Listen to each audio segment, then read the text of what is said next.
Hello everyone, people have been asking me about an invertebrate video, and most of the snakes are on shed, and except for the mystery animal residing there, I don't have anything else to show you, and the mystery animal will be shown later on. So let's focus on the invertebrate.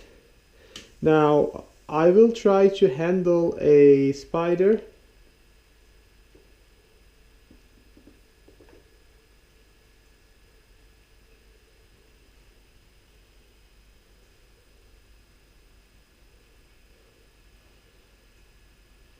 Okay, this is a Chromatopelma cyaneopubescens, also known as a green bottle blue.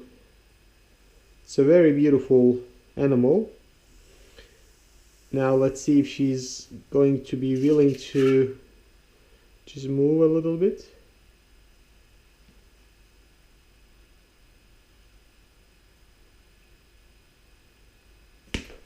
No.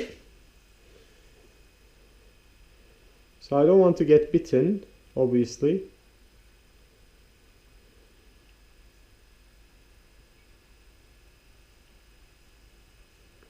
But she doesn't want to come onto my hand either.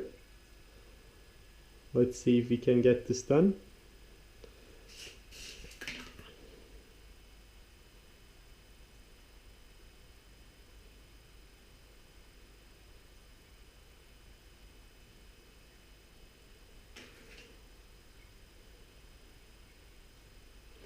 Alright, here we go. As you can see, this is a very beautiful green colored spider. Well, green blue. They come from Venezuela and they like very dry environments, so which makes them an amazingly easy spider to take care of. You just need a dry environment, some substrate, and they will build wonderful webs. And they're probably one of the best looking tarantulas out there. And also, tarantula venom is not something that will severely harm you unless you're allergic. So you should be fine.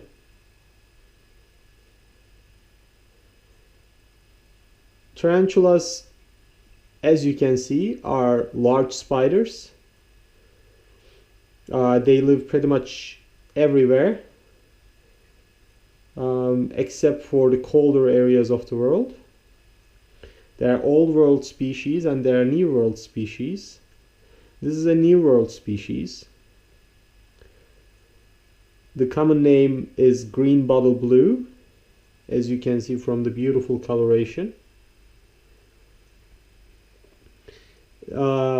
A difference between the old world tarantulas and the new world tarantulas is at their abdomen. So spiders are built basically in three major parts. The mouth part, they have very nice Latin names that I cannot pronounce right now. The main body and the abdomen. The abdomen is where they have most of their internal organs, and this is where they keep their fat basically.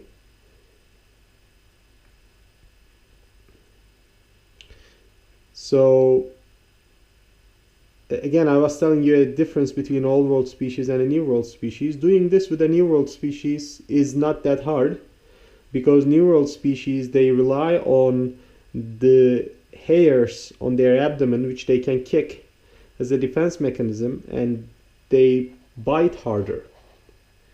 But the old world species do not have this defensive mechanism, so they rely on biting first.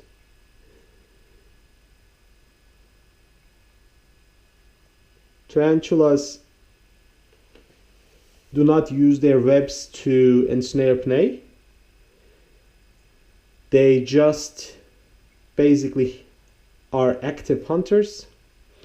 They immobilize the prey with the fangs and insert venom, which liquefies the prey, and they suck it happily afterwards and get their nutrients. they molt to grow as they eat. In the meantime, we can see the water cobra drinking after a nice meal, so we just saw that. But let's get back to our main subject here. So one thing that you should be very careful with tarantulas, if you handle them like this, is to be as close as the ground as you can be, because if they decide to run and take a tumble, they can rupture their abdomen, which would kill them. So be very careful, and there's no need to unnecessarily handle them, to tell you the truth, because they are impulse-based animals. They will not know you, they will not get used to you. It's just that, you know, it creates a little bit of a danger for them, and they can again bite you, so you gotta be careful with that. I'm not giving her a reason to bite me because she doesn't see my hand as something that can harm her. She just acknowledges it as a surface. But if I move my fingers, etc., I may actually incite a bite, which would probably be painful. But I'll just have a, you know, ugly couple hours, let's say. Alright. Let's see if there is anything else I can show you.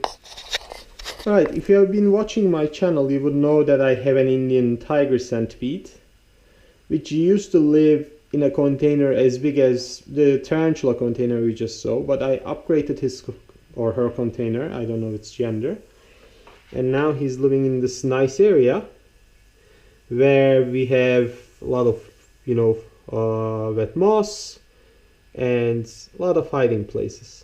The problem with areas like this is you hardly get to see the animal.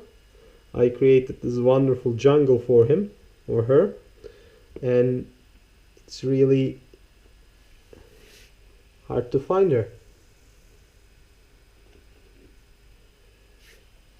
She's usually here. Let's see if that's the case, but I don't think this time that's the case.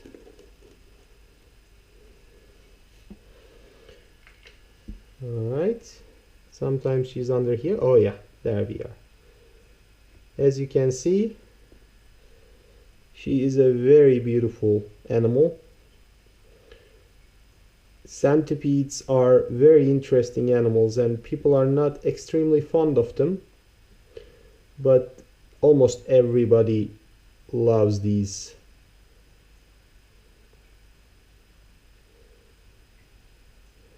As you can see, I have a lot of little cockroaches in there in case she wants to eat. Now again, I'm using my hands, and getting a bite from this girl will not be the worst thing in the world, but it would also be a lot more painful than a tarantula bite. And I'm messing with her right now. Well, but it's just for your viewing pleasure. I really should not mess with it too much. She is out, she's getting close to a molt, and she's gonna grow a lot more than this. She's probably gonna be double the size. And this close to a molt, I don't want to disturb her much, so I will just give her a little bit of moisture on the side. What I do is I wet one side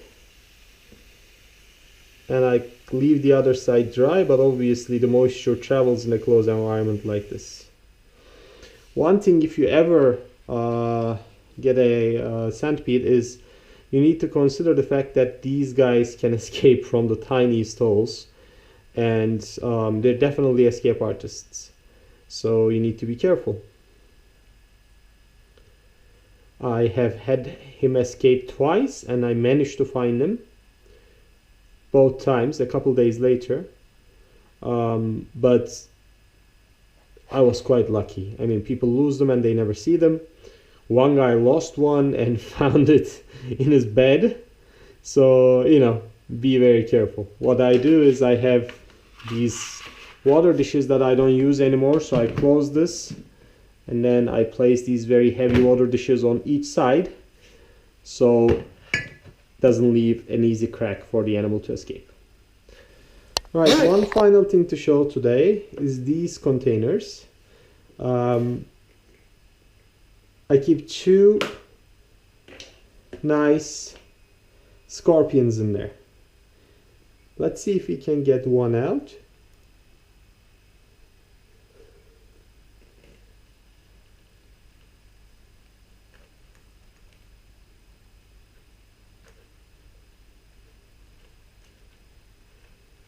Alright.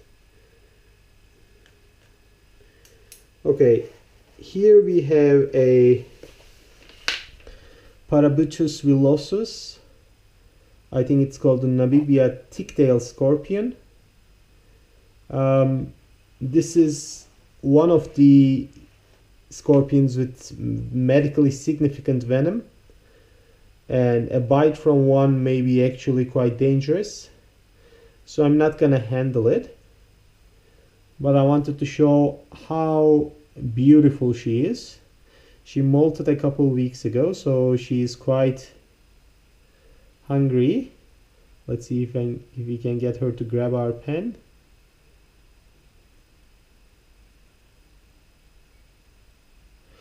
As you can see, scorpions have these nice big claws they use to grab their prey, and then the ones that use their venom for hunting use their stinger, as you can see here, to sting the prey, and the prey dies very quickly because the ones that hunt by venom have usually quite strong venoms.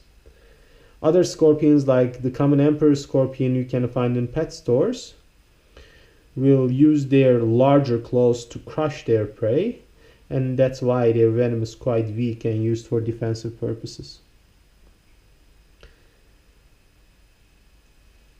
Alright, so this was our little girl.